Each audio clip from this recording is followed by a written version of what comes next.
প্রচুর মেহনত করে, রীতিমতো পড়াশোনা করে, অনেক কিছু স্যাক্রিফাইস করে কিছু মানুষ যোগ্যতা মাফিক চাকরি পেয়েছেন, কিছু মানুষ ব্যাকডোর দিয়ে চাকরি পেয়েছেন।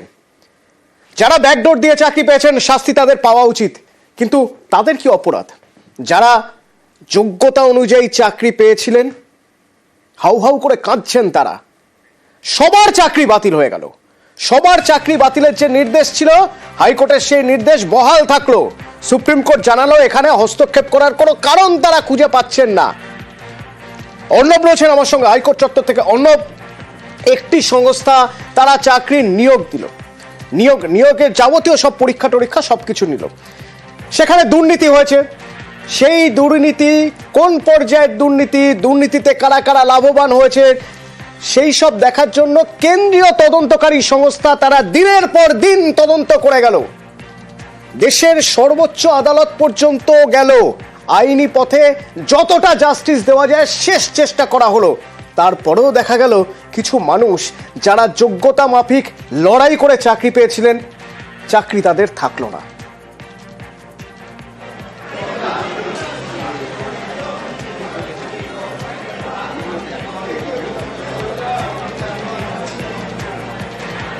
এইরকম একটা জায়গায় দাঁড়িয়ে তারা কাঁদছেন হাউ হাউ করে। অন্য কি শুনতে পাচ্ছে আমার কথা?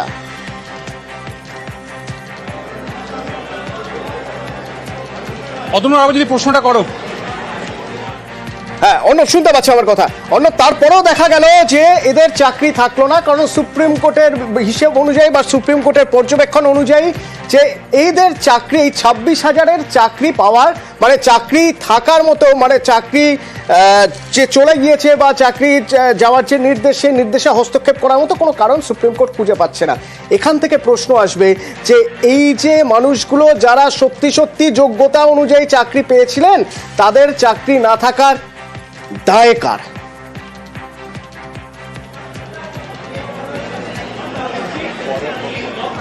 দেখো, এক্ষেত্রে যদি তুমি সরাসরি সুপ্রিম কোর্টের রায়ের পর যদি আঙুল তোলার কথা বলো, তাহলে নির্দিষ্টভাবে আঙুল তুলতে হয় স্কুল সার্ভিস কমিশন আর মধ্যশিক্ষা পর্ষদের দিকে। সংবিধান প্রদত্ত 12 নম্বর ধারার যে প্রতিষ্ঠান যাদের ওপর এই দায়িত্বটা ছিল, যাদের কাঁধে ছিল, তারা যখন ফেল করে, শুধু নয় উপর্যুপুরি গত 4 বছর ধরে তারা ফেল, সেটা ইচ্ছাকৃত নাকি অনিচ্ছাকৃত ফেল, সেটা আজ সুপ্রিম কোর্টের রায়ে প্রমাণ হয়ে গেল। সুপ্রিম কোর্ট তৎকালীন প্রধান বিচারপতি DY চন্দ্রচূড় বলো বা বর্তমান প্রধান বিচারপতি সঞ্জীব খান্না বলো, প্রত্যেককে কিন্তু কোনো পরীক্ষার্থীকে সম্ভবত ক্লাসে এতগুলো সুযোগও দেওয়া হয় না তার ক্লাস উত্তীর্ণ হওয়ার জন্য, কিন্তু প্রত্যেকটা শুনানিতে, সেটা প্রধান বিচারপতি DY চন্দ্রচূড় হতে পারে, সেটা প্রধান বিচারপতি এখনকার সঞ্জীব খান্না হতে পারে, প্রত্যেককে বলে গেছে ডিফার্কেশন অর্থাৎ পৃথকীকরণ করো, সেগ্রিগেশন করো, কারা যোগ্য কারা অযোগ্য। এই যোগ্য অযোগ্য বাছাইয়ের কাজটা ছিল যাদের কাঁধে সব থেকে বেশি। মূল ছিল SSC, তারপরে ছিল মধ্যশিক্ষা পর্ষদ। কিন্তু এই দুটো আর্টিকেল 12 অথরিটি যারা স্বাধীন, স্বচ্ছ, স্পষ্ট নিয়োগ দেবে এবং আসল মেধাবী বা প্রকৃত মেধাবীদের চাকরি দেবে, এই ব্রত নিয়ে SSC চালাচ্ছিল, তারাই এই ছুরিটা মারলো। এই কথাটা বলতে আর আমাদের কোনো আপত্তি নেই। আমি আজকে এই রায় কেন অযোগ্যদের বাছাই করা গেল না বলে আপনার কি মনে হয়? আপনি প্রথম দিন থেকে রয়েছেন এই মামলা 2021 সাল থেকে। দেখুন, আমি প্রথম দিন যেদিন মামলা তৈরি করেছিলাম সেদিন সত্যিই বুঝতে পারিনি এই পরিমাণ দুর্নীতি হয়েছে। প্রথম থেকে তারপরে আস্তে আস্তে যত মামলা প্রসিড করেছি দেখেছি যে পর্বত প্রমাণ দুর্নীতি। এবং প্রথম থেকে যেটা SSC যা করতো, যখন একটি ইনস্ট্যান্স নিয়ে গেছি বলেছে ইনঅ্যাডভার্টেন্ট এরর, তারপরে এরকম করে একটা করে মামলা করি আর বলে ইনঅ্যাডভার্টেন্ট এরর। এটা বলতে বলতে এরকম 25টা মামলায় বলে ইনঅ্যাডভার্টেন্ট এরর। একদিন আমি কি করলাম, এই সমস্ত ইনঅ্যাডভার্টেন্ট এররগুলো একটা এক্সেপশনে সবগুলো ঢুকিয়ে দিলাম, দিয়ে বললাম যে দেখুন যে ইনঅ্যাডভার্টেন্ট এরর কাকে বলে, ইচ্ছাকৃত নাকি অনিচ্ছাকৃত। আচ্ছা বলুন তো, যে নন লিস্টেড ক্যান্ডিডেট তাকে অ্যাপয়েন্টমেন্ট দেওয়ার ক্ষেত্রে যিনি কাউন্সিলিং কন্ডাক্ট করছেন তার তথ্য পেলেন কি করে যদি এখানে দুর্নীতি না হয়ে থাকে? সেই সময় যিনি বিচারপতি ছিলেন অভিজিৎ গঙ্গোপাধ্যায়, তিনি সিবিআই তদন্তের নির্দেশ দিলেন। একটার পর একটা সিবিআই তদন্তের নির্দেশ হয়েছে। তারপরে আমি একটা কথা বলতে যাবো অতনু, যেটা না বললে নয় এখানে, সেটা হচ্ছে সিবিআই তদন্ত নয়, হাইকোর্ট, কলকাতা হাইকোর্ট সাংবিধানিক আদালত, সেই আদালত আদালত নিযুক্ত একটা অনুসন্ধান কমিটি করেছিল, যার নাম অবসরপ্রাপ্ত বিচারপতি রঞ্জিত কুমার বাগের কমিটি। অর্থাৎ হাইকোর্ট নিযুক্ত অনুসন্ধান কমিটি বলেছিল এর মধ্যে দুর্নীতি রয়েছে, অনিয়ম রয়েছে। সেটাই বোধহয় এই সমস্ত মামলার একটা সাংঘাতিক বড় ইউটার্ন। একদমই, শুধু দেখুন বাগ কমিটির রিপোর্ট, সিবিআই এর রিপোর্ট একেবারে দিক নির্দেশ করেছে কিভাবে দুর্নীতি হয়েছে। ফলে বাগ কমিটির রিপোর্ট, সিবিআই রিপোর্ট আসার পরেও এসএসসি বোর্ড এবং সরকারকে সুযোগ দিয়েছিল। শুধু কলকাতা হাইকোর্ট নয়, কলকাতা হাইকোর্ট তো সুযোগ দিয়েই ছিল। তারা 4টে এফিডেভিট করেছিল কলকাতা হাইকোর্টে, যখন দ্বিতীয়বার মামলাটি আবার ফিরে আসে সুপ্রিম কোর্ট থেকে। সুপ্রিম কোর্টও ইভেন সেই সুযোগ দিয়েছিল। সুপ্রিম কোর্টের সামনে তাদের রিটেন সাবমিশন যদি দেখেন, 3টে আর্টিকেল 12 অথরিটি, সরকার, বোর্ড এবং এসএসসি, তিনজনে 3 রকম তথ্য। একজন বলছে 5,485, একজন বলছে 5,189, একজন বলছে 4,327। কিন্তু রাজ্য সরকার দিয়েছে সিবিআই চার্জশিটের রিপোর্ট। একদমই, দেখুন সেটাও সঠিকভাবে দেয়নি। আপনি সিবিআই ওই রিটেন সাবমিশন সিবিআইও দিয়েছে। সিবিআই আপনি কি বলছেন এসএসসি এবং মধ্যশিক্ষা পর্ষদের যদি তথ্যটা মিলে যেত তাহলে কি একটা কোনো অযোগ্য বাছাই করা চিহ্নিত করা যেত? অবভিয়াসলি, যদি দেখুন 3টে জিনিস হলে এটা সম্ভব হতো। এক, যদি মিরর ইমেজ রাখতো। দ্বিতীয় হচ্ছে যারা যদি সঠিক তথ্য দিত এবং নিয়ম মেনে যারা যদি নিয়োগ করত। নিয়ম মেনে নিয়োগ করলে তো এটা বাতিলই হতো না। কিন্তু একটা বিষয়ে প্রশ্ন আসছে, অযোগ্য, চিহ্নিত অযোগ্য যারা, তাদের বেতন ফেরত দিতে হবে। একদম। চিহ্নিত অযোগ্য সংখ্যা কি করে নির্ধারিত হবে? এখনো পর্যন্ত কোনো না, সংখ্যা? কলকাতা হাইকোর্ট সেটা নির্ধারিত করে দিয়েছে। কলকাতা হাইকোর্টের রায় আপিল হয়েছে। কলকাতা হাইকোর্ট 3টে 8,373 কথা বলেছে। 8,303 ক্যাটাগরি ভাগ করে দিয়েছে। কি কি? Non listed, after expiry of the panel আর ওএমআর শিট। ফলে এই 3টে ক্যাটাগরির ক্যান্ডিডেট যারা চিহ্নিত টেন্টেড, তাদের বেতন ফেরত। সংখ্যাটা কত? সেই সংখ্যাটা ধরুন ওই 8,000 সামথিং হবে। তাহলে সেই সংখ্যাটা সুপ্রিম কোর্ট বাদ দিয়ে বাকিটা রাখলো না কেন? এর বাইরেও দেখবেন সিবিআই রিপোর্টটা পড়বেন, সিবিআই রিটেন সাবমিশন, ইন্টারভিউর মার্কস ম্যানিপুলেশন হয়েছে। কতজনের করেছেন? এসএসসি দিয়েছেন, উড পেন্সিলে দাগ দিয়ে সব নাম্বার দিয়েছেন, কাকে 5কে 9 করেছেন, 5কে 10 করেছেন। তাহলে সেই ইন্টারভিউর মার্কস ম্যানিপুলেশনের তথ্য দিয়েছেন? টাইপিং টেস্টে যার করার কথা না, এসএসসির করার কথা, ওই এজেন্সিকে দিয়ে করিয়েছেন। কতজনের মার্কস ম্যানিপুলেট করেছেন? দিয়েছেন তথ্য? দেননি। তাহলে সঠিক তথ্য দেননি যে কোন ক্যাটাগরিতে কতজনের দুর্নীতিপূর্ণ নিয়োগ করেছেন, কতজনের মার্কস ম্যানিপুলেশন করেছেন, যে রিজার্ভেশন রুল ভায়োলেশন হয়েছে, রেশিও ভায়োলেশন হয়েছে, তথ্য দিয়েছেন? দেননি। পুরো নিয়োগ প্রক্রিয়াটি, এবং শুধু তাই না, ধরুন ওএমআর যদি ম্যানিপুলেশন হয় তাহলে কি হবে? ইন্টারভিউ লিস্টটাই বেসিক্যালি। আমি ফিরদৌস বাবু, প্রচুর যোগ্য যারা শিক্ষক শিক্ষিকা ছিলেন, চাকরি পেয়েছিলেন, তারা চোখের জল ফেলছেন। তাদের এই চাকরি যাওয়ার দায় হিসেবে আপনি কাকে দায়ী করবেন? 1, 2 হিসেবে প্রথমত রাজ্য সরকার, এসএসসি এবং বোর্ড।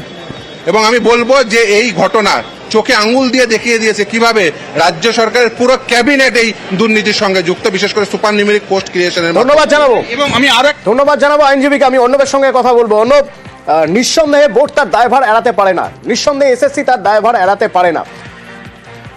তদন্ত করে বার করা সম্ভব ছিল কি কোনোভাবে যে কারা যোগ্য কারা অযোগ্য?